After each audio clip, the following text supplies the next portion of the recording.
Tonight, we're going to be talking about a different kind of emergency. It's not on the streets of Raqqa, Syria, or Baghdad, Iraq. It's not about nuclear weapons or the war on terror. It's the war on ideology, right here in our own neighborhoods, on our streets, in our restaurants, and of course, in our schools.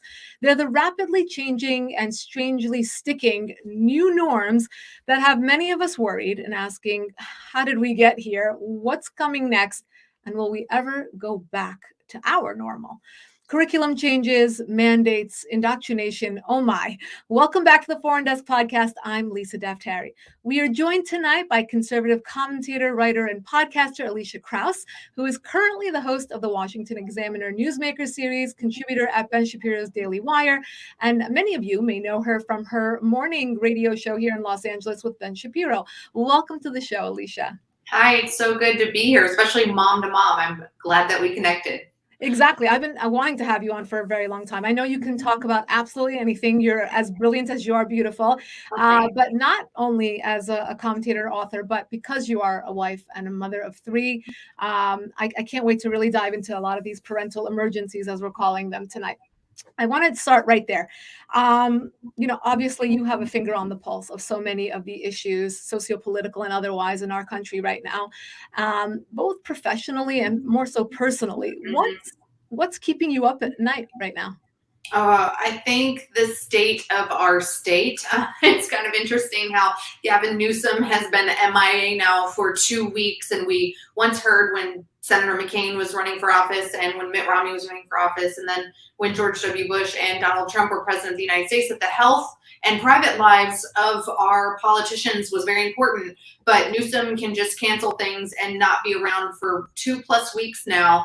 And there's crickets when it comes to the mainstream media and Democrats not holding him accountable for not taking care of the state. We have a crisis, in the South Bay when it comes to the Port of Long Beach that is contributing to inflation prices across the country. We have issues with CRT and sex education with kindergartners and even in some preschools across our state, which then trickles in the rest of the country. And then, of course, there's the issue of this never-ending pandemic, epidemic, whatever you want to call COVID-19, that is still affecting our churches, our schools, our small businesses, and our corporations in this country. So we have a White House that's saying, oh yeah, just ignore the courts, ignore the Constitution. We're going to make you guys enforce this mandate anyway.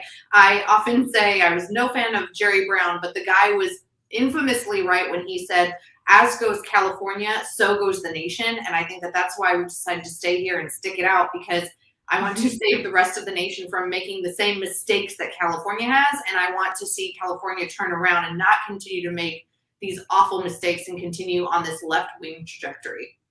I actually wanted to ask you this question last, but because you kind of touched upon it, I'll go there now.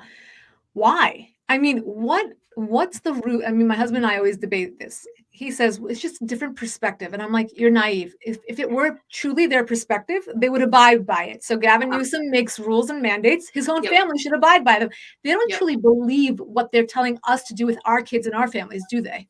No, the hypocrisy is rampant. And I was talking to my husband about this earlier, because we were looking at celebrities on social media like Instagram and TikTok that are going to Rams games and going to concerts and going out to red carpet events where clearly it is blatant discrimination, that they assume if you are an elitist, a rich person, or a celebrity, you are safe and they are safe being around you from the coronavirus. But, the help and minorities and people at churches and those public schools have to be the ones that are dangerous and masked. I mean, if that isn't blatant discrimination, I don't know what is. And even though the left tends to treat their politics as religion, they don't adhere. They're the most hypocritical people I'm aware of, because they don't adhere to the things that they're preaching from their political pulpit every single day.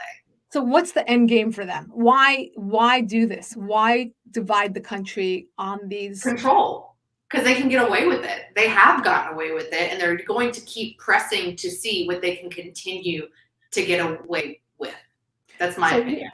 Yeah, absolutely. And I think a lot of it comes back to the uncertainties right now, right? So, I mean, when you bring up something like, oh my gosh, it's control, people be like, oh my God, it's a conspiracy theory. No, they don't want control. Or if you told someone about a year ago or 6 months ago, they're going to make our little kids get vaccinated. A lot of people would react, no way, it's not going to go there. And look, Mhm. within 20 months, how fast this all escalated. And now we're seeing a lot of the parental uncertainties, right? So both public and private Yeah. parents are fed up, right? Here in Los Angeles, for example, the PAWC, it's the Persian American Women's Conference, they came to me just a couple weeks ago and said, we have so many mothers in the community that want answers. It's just the Los Angeles mothers. They can go to, private school, public school, whatever it Yeah. may be, K through 12. They are just worried. They are uncertain. It's not like you can send your kids to school and know that they're in a safe place anymore. Everyone is sleeping with one eye open when it comes to sending their kids to school. So, now we're co-hosting a citywide town hall in December sometime to address this, right? To Mhm. empower parents to actually do something with this momentum that has, talk about woke. Parents are now woke. They'll never go back to just trusting the system and letting things just happen for their kids. But And coming listen, back, I think part of the reason why I get so ticked off is because I was that mom 6 months ago. I was that person 12 months ago. I was at the beginning of the pandemic, not okay with the government shutting down businesses, but understanding and seeing that private corporations and businesses were already shutting down. My little sister works for a restaurant group in LA, and 30, 60, even 90 days prior to the official lockdown on Friday, March 13th, their business was losing half of their money because they relied on international tourism that was already stopping in major cities like New York and LA. The private market was already showing the concern about the coronavirus long before our state and federal governments chose to act or react. But even then I was like, oh wow, maybe, we are staying in. We're going to lock down for a little bit.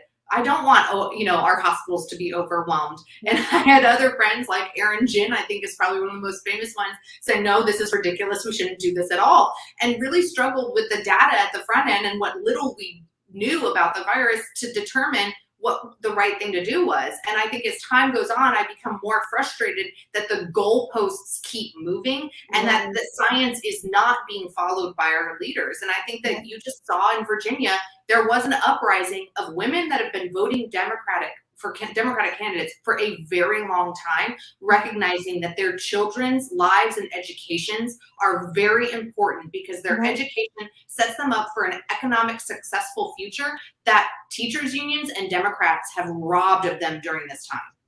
What would you say specifically of all the things that have changed during this time period? Cancel culture and the mandates, and as you said, moving the goalposts and making up the science and all of that. What aspect of this is most damaging and will far outlast this administration, this pandemic, etc.? I think it's the overall distrust in institutions. Listen, I'm a small government minded person, and there are definitely times where I'm like, yeah, burn down that crappy institution. Back when Rick Perry talked about wanting to get rid of the Department of Education as a school choice advocate and a homeschool mom now, and a homeschooler of 12 years and a college dropout, I'm 1,000% for that. I want people to have the best choice for them and their kids and recognize that every child is going to have different needs, right? But I also think that in the burning down of those institutions and the distrust of those institutions, it's not good for our culture or our society as a whole. I want to raise my girls to respect authority, but also question authority with respect and education and in independent thought and voice and ability to teach themselves right from wrong and black and white. And I think that unfortunately now we are seeing a continuing distrust in mainstream media, in our political institutions, and now in our medical institutions that 20, 30, 50 years from now is not going to bode well for our society. No, not at all. Speaking of girls, and you have three girls, one of the talks that you've been giving has been about the gender differences and the importance of gender differences and not downplaying the unique differences between men and women. Now, if we take this back to school-age children, what damage are we doing by blurring these lines between girls and boys? I think it is at an educational level, but it is also at a developmental and emotional level. I mean, that's aside from when you're blurring. I mean, Abigail Shrier has talked about this much more eloquently than I, but they're not only just blurring the gender differences, they're blurring people's ability and children's ability to develop communicative and emotional ability to judge and discern and say, no, please don't touch my body. Please don't tell me what to put on my body. Of course, that viral video comes to mind that just enraged me of that poor baby, not even 2 years old, at the daycare center. And the worker just aggressively re-putting on this screaming, hyperventilating infant, a mask that they do not need. That science says they do not need. I mean, even the other day I posted a meme about like why women get dimpled cellulite and men don't. There are so many scientific reasons that a 2-year-old, a 4-year-old, a 6-year-old can see that make them different from my girls can discern how they're different from little boys, in addition to the way that they communicate and emote and feel and even learn. Our education system has been wrongfully geared towards helping young girls succeed and really holding back young men in our society for far too long. There are just innate differences that are obvious to even children, and it is eye-rolling and exhausting to me how those in higher education don't seem to recognize this. Right. And it's so hypocritical the way they talk about, validating feelings and having kids choose for themselves, but meanwhile they ignore the anxieties that this whole generation of kids it's just not ending, right? So many of these kids have gone to school, they've only seen teachers with masks on, they've only seen kids with masks on. Let's talk about that a bit. You also have parents who are anxious and not knowing what's going to happen at school, being anxious about the curriculum. What are they indoctrinating my children with, or about the masks or about the vaccines? What are some of the ways that this generation of parents and children, how can they live with this anxiety, deal with this anxiety, and turn this around so that we don't feel so helpless? Yeah, I mean, I'm very outspoken and I still feel incredibly helpless. So I think I just want to say to any mom or dad watching tonight is like, please know that as much as you do, you will always feel that you have not done enough. I think that's any decent parent in the world always feels that way of, have I done enough and what can I do more? Because we have an unconditional love for our children and wanting to prepare them for a better future than we've even had for ourselves. And if you woke up in America today, that's a pretty dang awesome future despite everything that's going on and the increasing tyranny around us, and with the ability to push back. And I would say that to parents everywhere, do not be complacent, because I think that we saw that, especially here in California with the recall election. My husband and I were just down in Orange County last week, and we were talking to some friends down there, and they're like, COVID doesn't exist here. The schools are kind of normal. Nobody goes masked anywhere. Like, businesses aren't enforcing the vaccine mandate, yada, yada. But they also didn't get out to vote. And how come they didn't do that? And it's complacency. And I think that when people see that, everything's fine around me, it's okay. Right. But they need to think about the next generation and not about their, love thy neighbor, and get out there and do something about it, and do not comply. And I guarantee you that as you do those two things, you will find like-minded parents and friends and neighbors and constituents to surround yourself with, to keep that battle going and to grow in your numbers. Yeah, absolutely. I think most of my friends have private school chats, meaning there's a group of parents who are like-minded, who want to fight the system, that want to speak out. And there's therefore a chat where they are uniting and figuring out what to do. And look, if this is the way that parents, find each other and actually validate one another and then mobilize, then it's a wonderful thing. I think a lot of people, Elisha, are wondering, whatever made you decide to homeschool? You're very busy, obviously very prolific, very busy. You're great at what you do. And you haven't really skipped a beat in your career, which is wonderful. What made you homeschool your kids? How did this start? And how's it going? It is going. How it's going depends on the day, whether or not my 8-year-old decides that she likes long division and subtraction, borrowing, and all that stuff.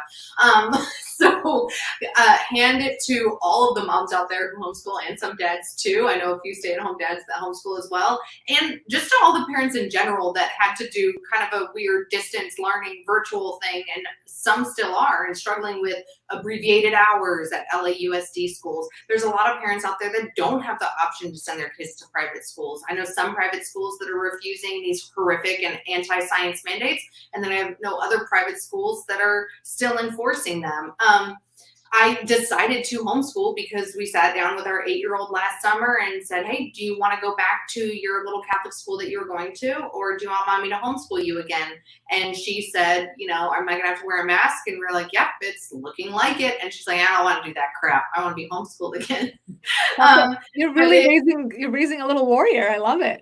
She also tells people they can't tell her what to put on her body when they ask her to put on a mask. So got a little bit of me in there, a little fire from her father's probably more rebellious side. I'm really praying about the high school years.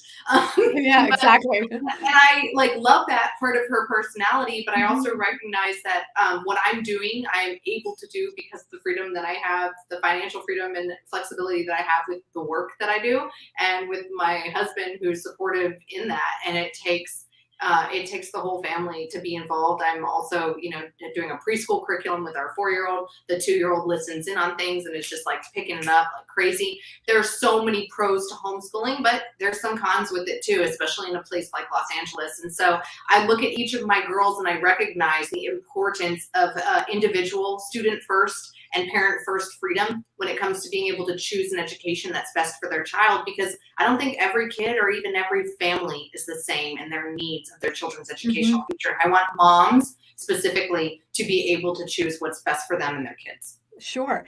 Do you ever feel like your kids are missing out on the social or classroom experience? Maybe the classroom experience. My oldest would probably be Miss Congeniality slash president of the school. She walks around and knows all the parents and the kids' names and the teachers. And I'm just like, how does she do that? I don't know. Which apparently is a gift that politicians like Obama and Bill Clinton had. So maybe she will be the first female president. Sorry, Hillary. And then I think specifically, yes, her development though is totally fine. We do very frequent play dates. We're very involved in our church and our community and family and host people all the time and have been since April of 2020. So they're around a lot of adults and friends with kids.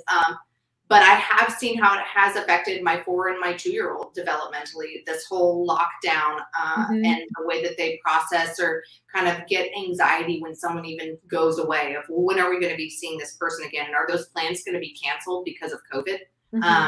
We were on our way to Disneyland in August, and it's a tradition that we go every August for their birthday month with all of our family. And obviously it had been canceled the year prior. And we're literally pulling into the hotel, and the 4-year-old's like, but are they going to be open because of COVID?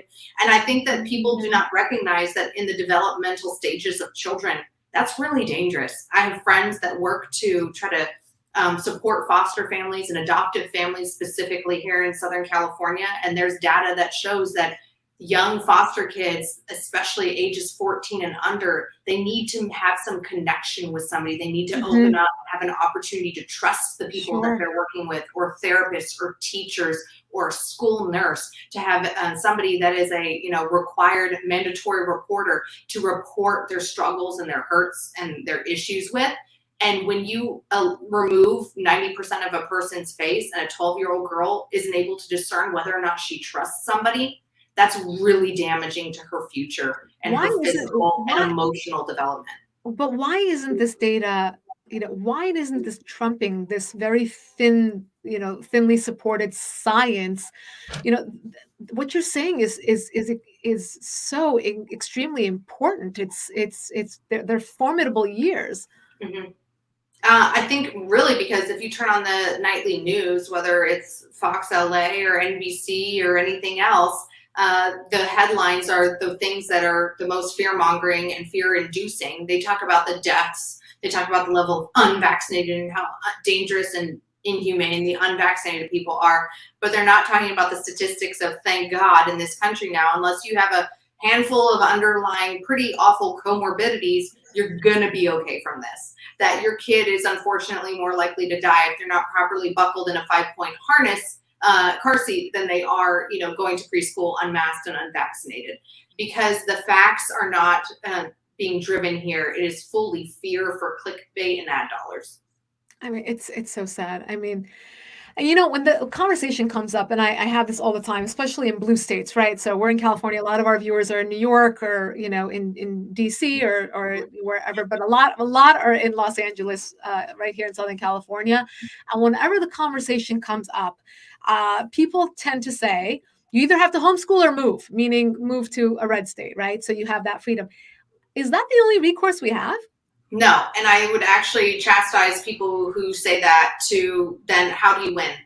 Because everywhere I look, whether it's friends in Phoenix or Austin or Oklahoma City or Nashville, they're still dealing with sex education with kindergartners there. They're still dealing with the government overreach, specifically when it comes to education and teachers unions and CRT. They're still dealing with archdioceses of areas that you would think, maybe the Catholic Church is pro-religious freedom, mandating vaccines for teachers and masking for high school students who have antibodies and don't need it.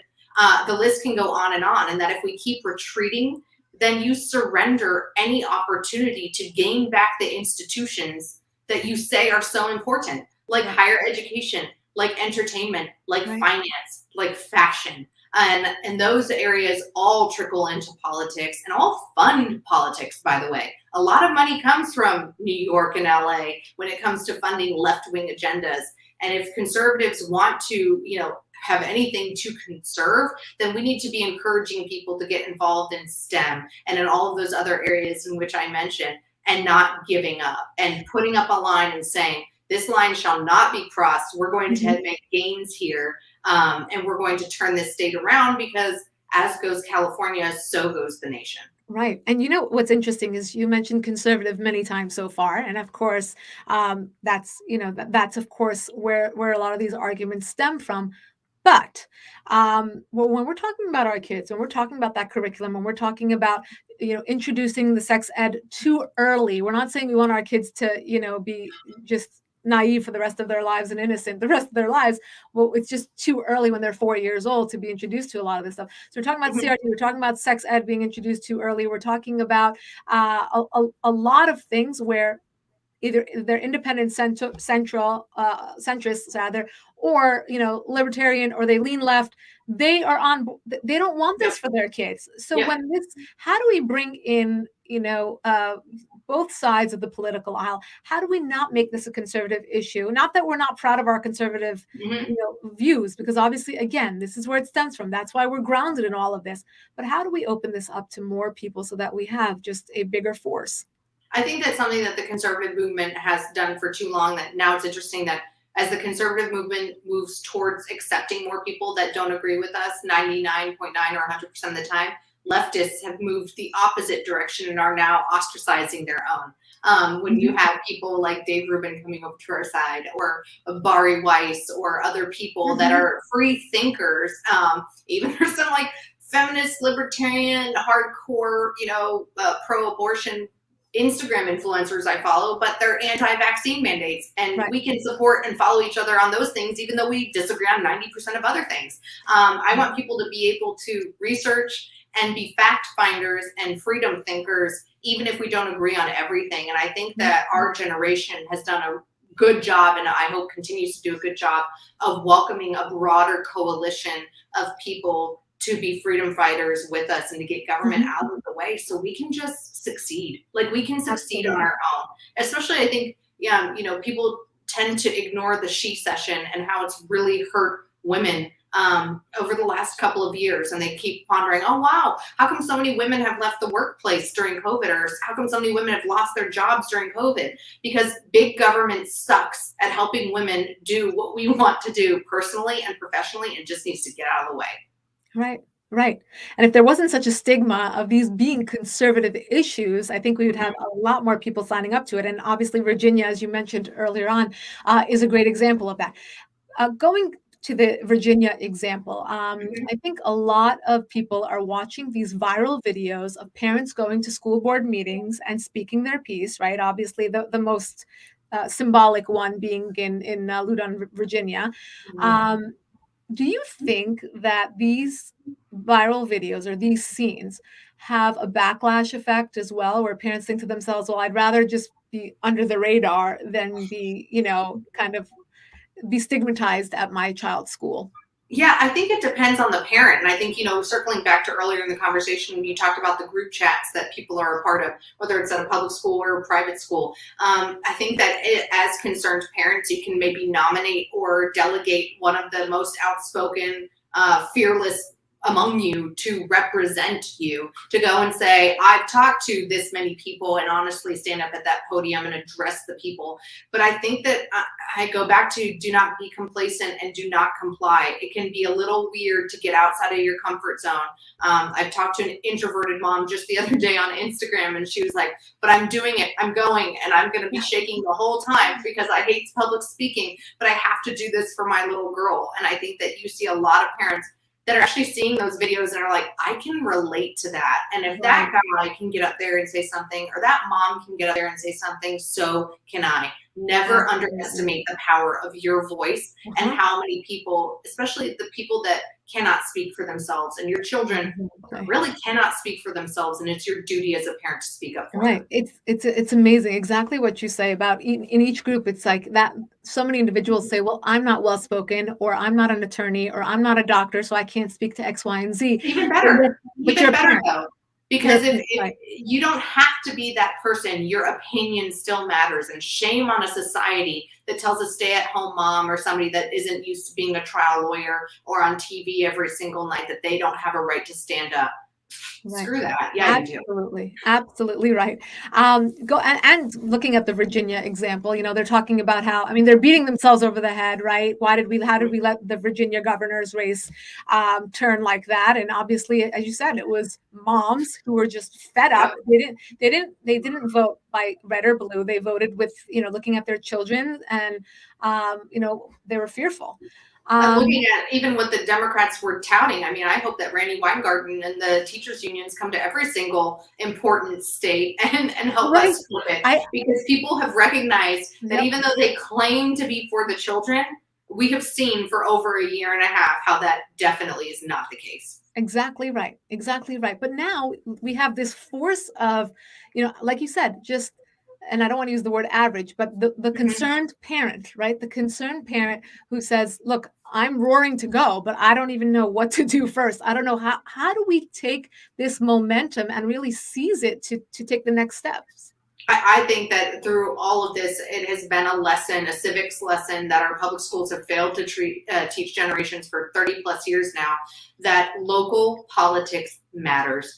That obviously your mayor matters, your school board matters, your city council and your county supervisors, as we've seen here in Los Angeles County, matter. So get involved, and you would be pleasantly or sometimes displeasantly surprised at how few people actually vote and engage in those elections. And if you call members of your community to support you, or someone that is willing to have that purpose in their life to serve your area, recruit, endorse, knock on doors, make phone calls, get out the vote, because those local races matter, even if they're not as glamorous as a federal Senate seat.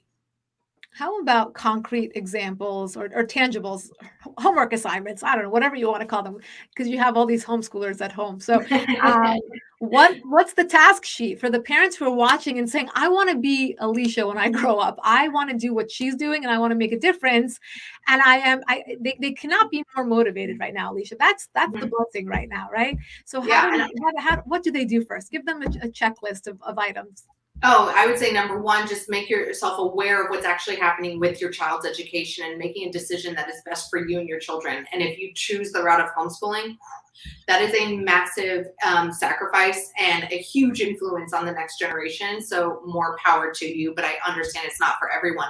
And beyond that, like I said, like sticking to the politics is local. Even now, this has become a political issue, unfortunately, in churches across the country. And if you're involved in a church community or a synagogue or a mosque, or any like a play group, whatever, engaging and being involved. In addition to that, support businesses, by the way, that are standing up to this nonsense. Give them calls, emails, give them your dollars, support them for birthday parties and everything else, because that can go a long way. So I think making yourself aware of what's actually happening with your children and your community, and not being afraid to speak up to your bosses and businesses and churches and schools in the area. And just go on down the list and think about everything that you do on an average week and how that has been affected by government tyranny and overreach, and go through the list of, well, what can I do? And a phone call and an email and even a tweet to customer service can often make a massive difference. Look at Southwest, look at Delta, look at other people that are saying, yeah, we're not going to do this now. As I'm listening to you, I was like, I mean, yeah, I don't know if this is going to go over well in Los Angeles or New York. Well, and then I look to you and I say, maybe people can really, derive strength from you. How do you stay strong, right? So we live in Los Angeles. Are there days when you wake up and you're like, this is a dead end? Like, I'm gonna keep fighting, but I'm gonna Yeah, always be outnumbered. I'm not gonna yeah. Their ideology is rooted in emotional BS. I'm not gonna be able to defeat that with facts. Are there days when you feel that way? And how do you rein it back in and find the strength to keep going and fighting for your kids each day?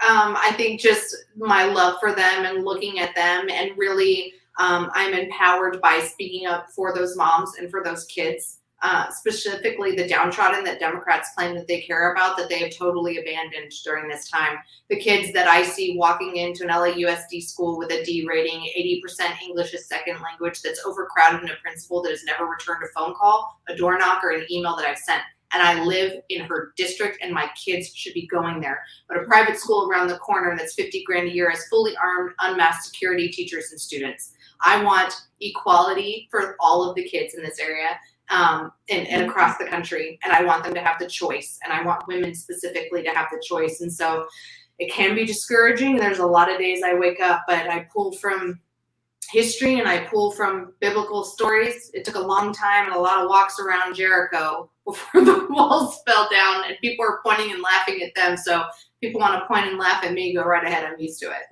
No one's laughing at you. I think a lot of people are applauding you, and I'm getting messages that the women from the women's conference that we're putting on in Los Angeles would love to have you as a speaker. So Okay. I will speak to you about that off air, and I hope that you will be able to join us.